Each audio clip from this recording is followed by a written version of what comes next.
Hello friends, நான் JP. ஒரு 9 வயசு இருக்கும்போது நீங்கள் என்ன பண்ணிட்டு இருந்தீங்க அப்படின்றது உங்களுக்கு ஞாபகம் இருக்கா? என்ன ஒரு 3rd ஸ்டாண்டர்ட் இல்லை 4th ஸ்டாண்டர்ட் படிச்சிருந்துருக்கும் இல்லையா? இதுவே 90s கிட்ஸாக இருந்தால் 3rd ஸ்டாண்டர்டில் தான் ஏபிசிடி படிக்க ஸ்டார்ட் பண்ணியிருந்துருக்கும். ஆமாம், அந்த காலத்துலலாம் இப்போ படிக்கிற மாதிரி ப்ரீகேஜிலையோ இல்லை எல்கேஜிலையோ இங்கிலீஷ் சொல்லித்தரதில்ல. அப்போல்லாம் 3rd ஸ்டாண்டர்டில் தான் இங்கிலீஷே ஃபஸ்ட்டு எல்லாரும் படிக்க ஆரம்பித்திருப்போம். ஆனால் இங்கே ஒருத்தர் இருக்கார், தன்னோட 9வது வயசுலேயே என்டையர் என்சைக்ளோபீடியாவை கரைச்சி குடிச்சிட்டாரு. 10வது வயசில் கம்ப்யூட்டர் ப்ரோக்ராமிங்கு தானாக கற்றுக்கிட்டாரு. அது மட்டும் இல்லை, தன்னுடைய 12வது வயசில் ஒரு வீடியோ கேமை டெவலப் பண்ணி அதை விற்கவும் செஞ்சுருக்காரு. யோசிச்சு பாருங்கள், 12வது வயசுலேயே ஒரு வீடியோ கேமை டெவலப் பண்ணி அதை விற்றுருக்காரு. எல்லாரும் 12 வயசில் என்ன பண்ணிட்டு இருந்திருப்பாங்க? மோஸ்ட்லி வீடியோ கேம் விளையாடிட்டு தான் இருந்திருப்பாங்க. ஆனால் இவர் அந்த வீடியோ கேமே டெவலப் பண்ணி அதை விற்றுருக்காரு. அவர் வேறு யாரும் இல்லை, அவர் தான் நம்ம எலான் மஸ்க். ஆமாம், இன்றைக்கி அவரை பற்றியும் அவர் எப்படி டெஸ்லாவை உருவாக்குனாரு அப்படின்றத பற்றியும் தான் இந்த வீடியோவில் பார்க்க போகிறோம். வாங்க பார்க்கலாம். அவர் பொதுவாகவே ஒரு ஷையான, ரொம்ப அமைதியான, ரொம்ப இன்டெலிஜென்ட்டான பையனாக இருந்திருக்கார். அவருக்கு ஃப்ரெண்ட்ஸ்னு அதிகமாக யாருமே கிடையாது. புக்ஸ் மட்டும்தான் அவருடைய ஒரே ஃப்ரெண்ட்ஸ். அவர் சவுத் ஆஃப்ரிக்காவில் தான் பிறந்து வளர்ந்துருக்காரு. அப்போ இனவரி தாக்குதல்லாம் ரொம்ப அதிகமாக இருந்த காலகட்டம். இவரும் ஸ்கூல் படிக்கும்போதெல்லாம் ரொம்ப கொடுமைப்படுத்தப்பட்டிருக்காரு, தனிமைப்படுத்தப்பட்டிருக்காரு. அந்த மாதிரி ஒரு வாட்டி ஒரு 4 பசங்க சேர்ந்துக்கிட்டு இவர் ரொம்ப டார்ச்சர் பண்ணி இவர் படிக்கட்டில் இருந்து தான் தள்ளி விட்டு அவருக்கு அடிபட்டு கிட்டத்தட்ட வாரக்கணக்கில் நடக்க முடியாமல் கூட இருந்திருக்காரு. ஆனால் அவ்வளோ கஷ்டத்துலையும் இவர் படிக்கிறத நிறுத்தவே இல்லை. வீக்லி அட்லீஸ்ட் 2 புக்காவது படித்து முடிச்சிருவாராம். அவருக்கு ஒரு 17 வயசு இருக்கும்போது சவுத் ஆஃப்ரிக்காவில் எல்லாரையும் இராணுவத்தில் சேர சொல்லி கட்டாயப்படுத்திட்டு இருந்தாங்க. ஆனால் இவருக்கு அதில் சேரெல்லாம் விருப்பம் இல்லை. இவர் ஹையர் ஸ்டடீஸுக்காக யூஎஸ் வந்துடுறாரு. அங்கே ஃபிசிக்ஸ்லேயும் எக்கனாமிக்ஸ்லேயும் டிகிரிஸ் கம்ப்ளீட் பண்ணிவிட்டு அதுக்கப்புறம் ஸ்டான்ஃபோர்ட் யூனிவர்சிட்டியில் பிஹெச்டி ஜாயின் பண்ணுறாரு. அவர் ஜாயின் பண்ணி 2 நாளில் பிஹெச்டி குவிட் பண்ணிட்டு வந்துடுறாரு. ஏன்னா அவருக்கு திங்ஸை படிச்சுக்கிட்டே இருக்கிறத விட அதை பில்ட் பண்ணுறதுல தான் இன்ட்ரெஸ்ட் அதிகம். அவர் அதுலேருந்து வெளில வந்ததும் Zip2 அப்படின்ற ஒரு கம்பெனி ஸ்டார்ட் பண்ணுறாரு. அந்த கம்பெனி இந்த நியூஸ் பேப்பர்ஸ்க்கெல்லாம் வெப்சைட்டு, சாஃப்ட்வேர் இந்த மாதிரி டெவலப் பண்ணி ஹெல்ப் பண்ணுற கம்பெனி. அந்த கம்பெனியை கிட்டத்தட்ட ஒரு $300 மில்லியன் செல் பண்ணிடுறாரு. அதுக்கப்புறம் X.com அப்படின்ற ஒரு ஆன்லைன் பேங்கிங் கம்பெனி ஸ்டார்ட் பண்ணுறாரு. அதுதான் பின்னால் பேபால் அப்படின்னு பேர் மாறிச்சு. அந்த கம்பெனியும் eBay கிட்டத்தட்ட $1.5 பில்லியன் செல் பண்ணிடுறாரு. அவர் அப்போவே மிகப்பெரிய கோடீஸ்வரராக மாறிடுறாரு. இருந்தாலும் அவர் நிறுத்தவே இல்லை. இப்போ நீங்கள் எல்லாரும் ஒரு கேள்வி கேட்கலாம், அவர் தான் ஆல்ரெடி கோடீஸ்வரர் ஆகிட்டார் இல்லை, அவர் அதோட ஒர்க் பண்ணுறதை நிறுத்திக்கலாம்ல, அவர் ஏன் நிறுத்தலை அப்படின்னு. அவருக்கு மணி அப்படின்றது கோல் இல்லையா, அவருடைய கோலே ப்ராப்ளம் சால்விங் தான். அதனால் 2002 அவருடைய கனவு ப்ராஜெக்டான SpaceX அப்படின்ற ஒரு கம்பெனியை ஸ்டார்ட் பண்ணுறாரு. SpaceX உடைய மிஷன் என்ன அப்படின்னா, ஸ்பேஸ் ட்ராவலை ரொம்ப ஈஸியாகவும் ரொம்ப அஃபோர்டபுளாகவும் அதே சமயம் ஃபாஸ்ட்டாகவும் அதுக்கப்புறம் ரீயூஸபுளாகவும் மாற்றுறது தான் SpaceXனுடைய மிஷன். அதுலேயும் அவர் 2-3 வாட்டி ட்ரை பண்ணிகிட்டே இருக்காரு, ஆனால் ஃபெயில் ஆகிட்டே இருக்கார்.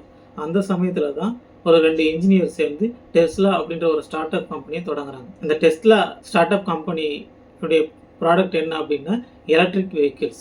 இதை பார்த்ததும் எலான் மஸ்க்கு அது மேலே ஒரு இன்ட்ரெஸ்ட் வருது. அதனால் டெஸ்லா கம்பெனியில் இவர் போய் அதில் இன்வெஸ்ட் பண்ணுறாரு. அதில் இன்வெஸ்ட் பண்ணுறதோடு இல்லாமல் அதுக்கு சிஇஓவாகவும் மாறுறாரு. அதுக்கப்புறம் அந்த கம்பெனியில் எலக்ட்ரிக் வெஹிக்கிள்ஸ், அந்த காலகட்டத்தில் எலக்ட்ரிக் வெஹிக்கிள் அப்படின்னாலே ஒரு ரியாலிட்டிக்கு அப்பாற்பட்ட விஷயமாக தான் பார்க்கப்பட்டுச்சு. எலக்ட்ரிக் வெஹிக்கிளா, அது ஃபாஸ்ட்டாக போகுமா, பேட்ரி வண்டியா, அது ஸ்டைலாக இருக்குமா, ரேஞ்ச் வருமா, இப்படின்ற கேள்வியெல்லாம் அடுக்கடுக்காக வச்சுக்கிட்டே இருந்தாங்க. ஆனால் இந்த கேள்விக்கெல்லாம் எலான் மஸ்க்கு 2008 ஒரு பதில் சொன்னார். ஆமாம், 2008 டெஸ்லா கம்பெனி அவங்களுடைய ஃபஸ்ட்டு காரை இன்ட்ரொடியூஸ் பண்ணுறாங்க. அந்த காரு இருக்கிற பெட்ரோல் டீசல் காரை விட அதிக வேகத்தில் போகக்கூடிய கார், அதே மாதிரி ரேஞ்சும் போகக்கூடிய கார். இப்போ உலகமே இவங்களை திரும்பி பார்க்குது. இவங்க சொன்ன மாதிரி எலக்ட்ரிக் காரை ரெடி பண்ணிட்டாங்க. ஆனால் அதுலேயும் ஒரு சிக்கல். அது என்ன சிக்கல் அப்படின்னா, அந்த காரோட ப்ரைஸ். அந்த காரை மேனுஃபேக்சர் பண்ணுறதுக்கு ரொம்ப செலவாச்சு. அவ்வளோ பணம் கொடுத்து அந்த காரை வாங்கிறதுக்கு பணக்காரங்களால் மட்டும்தான் முடியும். அதுதான் அந்த டெஸ்லாவோடைய பெரிய ட்ராபேக்காக இருந்துச்சு. அதனால் டெஸ்லாவுடைய ப்ராஃபிட் இருக்க சரியாக தொடங்குச்சு. யாருமே இந்த காரை வாங்க முன் வரலை. இன்வெஸ்டர்ஸும் யாரும் வரல. எல்லாமே அதுலேருந்து வெளியே போக ஆரம்பிச்சிட்டாங்க. எல்லாரும் கேலி பண்ண ஆரம்பிச்சிட்டாங்க. இவங்க தோற்றுருவாங்க, அவ்வளோதான், இதுக்கப்புறம் இந்த டெஸ்லா கம்பெனி வளராது அப்படின்னு சொல்ல ஆரம்பிச்சிட்டாங்க.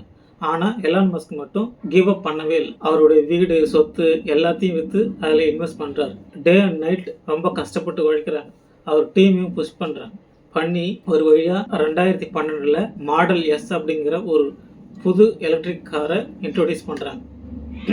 அந்த காரு முன்ன வந்த எலக்ட்ரிக் காரை விட ஃபீச்சர்ஸில் எல்லா வகையிலும் இம்ப்ரூவ் ஆகியிருந்துச்சு. அதே சமயம் அந்த காரு ரொம்ப அஃபோர்டபுளாகவும் இருந்துச்சு.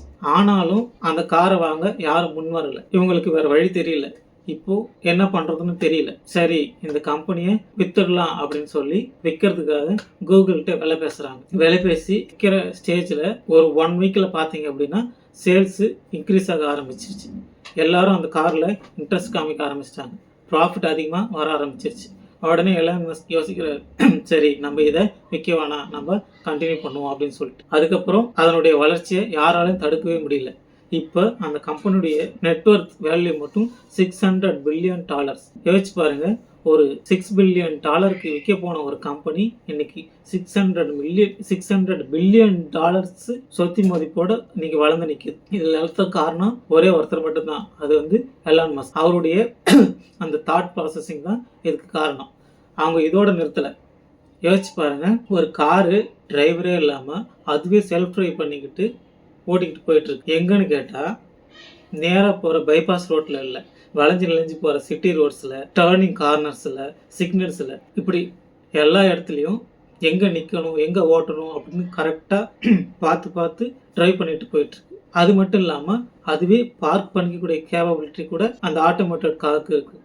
இது எல்லாத்தையுமே இன்னைக்கு டெஸ்லா கம்பெனி வந்து சாத்தியமாக்கியிருக்காங்க. டெஸ்லா இன்னைக்கு வெறும் காரை மட்டும் உருவாக்கலை, அவங்க ஒரு எக்கோ சிஸ்டத்தையே கிரியேட் பண்ணி வச்சுருக்காங்க.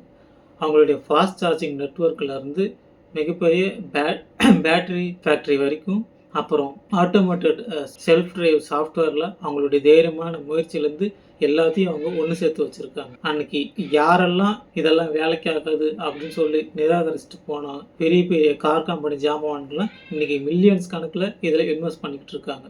அன்றைக்கி யாரெல்லாம் சிரித்தாங்களோ, கேலி கிண்டல் பண்ணாங்களோ, இன்றைக்கி எல்லாருமே ஆகா ஓஹோன்னு பேசிக்கிட்டு இருக்காங்க. இதுதான் உண்மையான வெற்றி அப்படின்றது. சரி, உங்களுக்கு எலான் மஸ்கை பார்த்து ஒரு கேள்வி கேட்க வாய்ப்பு கிடைச்சதுன்னா நீங்கள் கேட்குற கேள்வி என்னவா இருக்கும் அப்படின்றத கமெண்ட்டில் சொல்லுங்கள். இன்னொரு இன்ட்ரெஸ்டிங்கான கண்டென்ட்டோட நான் உங்களை நெக்ஸ்ட் வீடியோவில் மீட் பண்ணுறேன். தேங்க்யூ ஃபார் வாட்சிங்.